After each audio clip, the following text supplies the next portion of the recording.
नमस्कार दोस्तों, आज की इस वीडियो में हम रस को पढ़ेंगे बहुत ही बेहतरीन तरीके से। तो चलिए सबसे पहले इसकी परिभाषा को देखते हैं। किसी काव्य को पढ़ने, सुनने या देखने से जो आनंद की अनुभूति होती है उसे रस कहते हैं। किसी काव्य, इसमें कहानी, नाटक, उपन्यास आदि को पढ़ने, सुनने या फिर देखने से जो पाठक, श्रोता, दर्शक को आनंद की अनुभूति होती है उसे रस कहते हैं। आप सभी रस को देख सकते हैं मेरे चैनल के प्लेलिस्ट में जाकर। उन वीडियो में मैं 10-10, 15-15 उदाहरण और बहुत ही आसान मज़ेदार उदाहरणों के साथ वीडियो बना दूंगा। आप प्लेलिस्ट चेक कर लीजिएगा। रस में आनंद की अनुभूति होती है। यहाँ केवल हंसी आए वो वाला आनंद नहीं है, बल्कि हास्य रस में हंसी वाला आनंद होता है। वीर रस में उत्साह, मोटिवेशनल वाला आनंद होता है। भयानक रस में भय, डर का आनंद होता है। करुण रस में शोक का आनंद होता है। क्या? करुण रस में तो दुख दर्द होता है, आनंद कहाँ होता है? अरे भैया जी, जब आप मूड ऑफ सॉन्ग सर्च करके सुनते हैं तो उसमें भी तो करुण रस होता है ना। खासकर अरिजीत सिंह के गानों में तो करुण रस ही होता है। और भयानक रस, जब आप हॉरर मूवी देखते हो तो डर का आनंद उठाते हो। खैर, हम बढ़ते हैं आगे। अब देखते हैं एक एक नंबर वाले क्वेश्चन जो पेपर में आ सकते हैं और ये मोस्ट भी हैं। पहला है, रस का शाब्दिक अर्थ है आनंद, रामचंद्र शुक्ल के अनुसार। दूसरा पॉइंट है, रस का संबंध स्र धातु से माना जाता है। अगला पॉइंट है, रस के प्रतिपादक जनक या फिर पिता पूछे तो किसको बताना है? भरत मुनि को। इसमें आप एक और पॉइंट जोड़ लीजिएगा, रस काव्य की आत्मा है। आचार्य भरत मुनि ने यह कथन कहा है कि रस काव्य की आत्मा है। अब देखते हैं अगला पॉइंट। भरत मुनि ने अपने नाट्य शास्त्र में रस के 8 प्रकार का वर्णन किया है। अब हम एमसीक्यू टाइप के कुछ और क्वेश्चन देख लेते हैं। एक तरफ है रस, दूसरी तरफ है उसकी संख्या। तो पहला पॉइंट है, भरत मुनि के अनुसार कितनी संख्या है रस की? तो 8 है। शांत, भक्ति और वात्सल्य को छोड़ करके, उनको छोड़ करके 8 है। अगला पॉइंट है, हिंदी में कुल रस पूछे तो कितने बताना है? 9। 2 कौन से नहीं है? भक्ति और वात्सल्य नहीं है। संस्कृत में कुल रस पूछे तो 11 बताना है। चौथा, प्रकृति में कुल रस पूछे तो 10 बताना है, 1 भक्ति नहीं है। इसके बाद अगला है, कुल रस पूछे तो 11 बताना है। ठीक, अब हम देखते हैं रस के अंग। रस के अंग या फिर अवयव एक ही बात है। तो रस के 4 अंग होते हैं। पहला है स्थायी भाव, दूसरा विभाव, तीसरा अनुभाव, चौथा संचारी भाव। तो स्थायी भाव क्या होते हैं? मुख्य भाव, जैसे कि प्रेम, करुणा, शोक, उत्साह, यह 11 प्रकार के होते हैं। इनकी अलग से वीडियो मिलेगी आपको मेरे प्लेलिस्ट में। दूसरा है विभाव। विभाव रस उत्पन्न करने वाले कारण होते हैं। ये 2 प्रकार के होते हैं। पहला है आलंबन। आलंबन जिसके प्रति भाव उत्पन्न होता है, जैसे नायक, नायिका, शत्रु आदि। दूसरा है उद्दीपन, जो भाव को बढ़ाने वाले बाहरी कारण होते हैं, जैसे चंद्रमा, संगीत, सुंदर दृश्य आदि। इन दोनों को एक उदाहरण देकर समझाता हूँ। मान लीजिए कि बरसात का मौसम है और आप एक जगह पर हैं, वहाँ पर गाना बज रहा है, ये मौसम का बारिश, ये बारिश का पानी, ये सॉन्ग बज रहा है और आपके सामने एक सुंदर कन्या खड़ी हुई हैं। तो आप मन ही मन सोच रहे हैं कि इस कन्या से मेरा विवाह हो जाए, यह कितनी सुंदर है। तो जो आपके सामने सुंदर कन्या खड़ी हुई है वह आलंबन है, और जो बगल में सॉन्ग बज रहा है बारिश का पानी, वो उद्दीपन है। ठीक।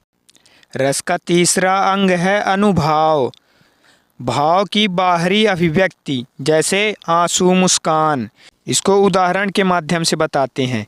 प्रेम रस में अनुभाव में क्या होता है कि दृष्टि मिलती है एक दूसरे से और मंद मंद मुस्काते हैं आप, नज़रों से नज़रें मिलती है और लज्जा के मारे नज़र नीचे भी झुक जाती है। और करुण रस में यदि हम देखें अनुभाव को तो उसमें आंसू आँख से बहते हैं, गहरी सांस हो जाती है।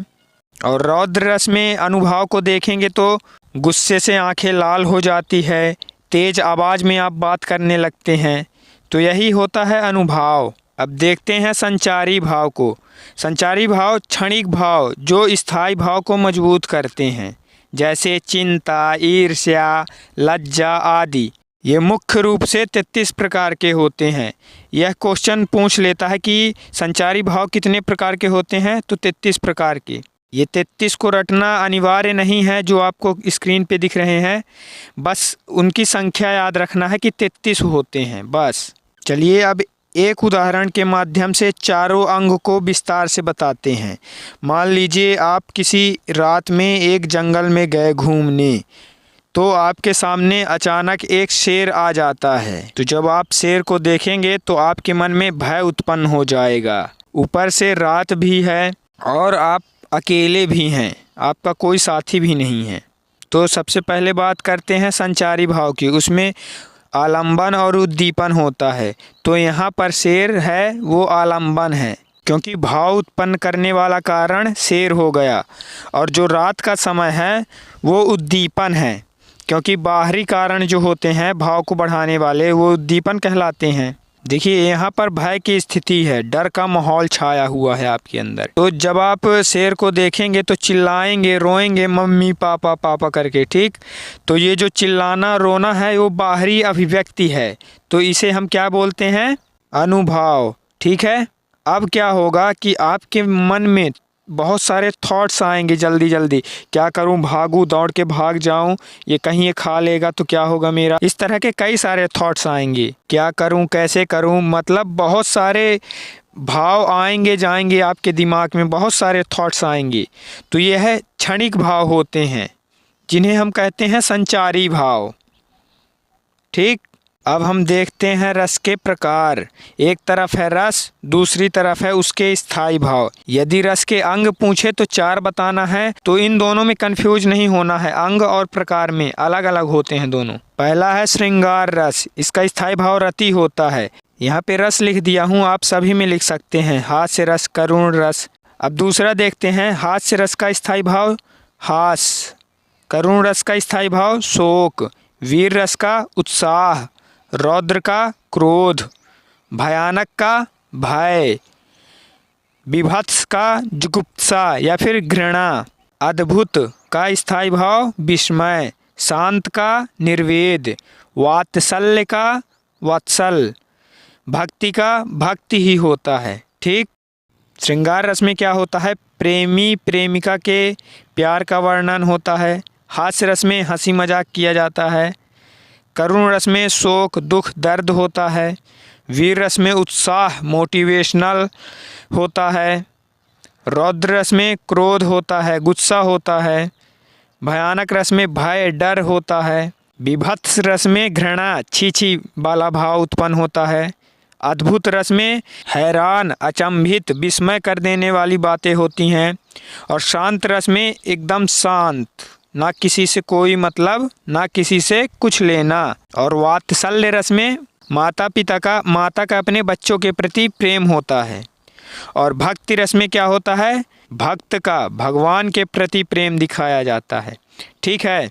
इन सभी रस को मैं बहुत ही आसान और मज़ेदार तरीके से बताऊंगा, बहुत सारे उदाहरणों के साथ और बहुत आसान उदाहरणों के साथ। तो आप उन वीडियो को मेरे प्लेलिस्ट में जाकर देख सकते हैं। तो मिलेंगे अगले वीडियो पर। जय हिंद, जय भारत।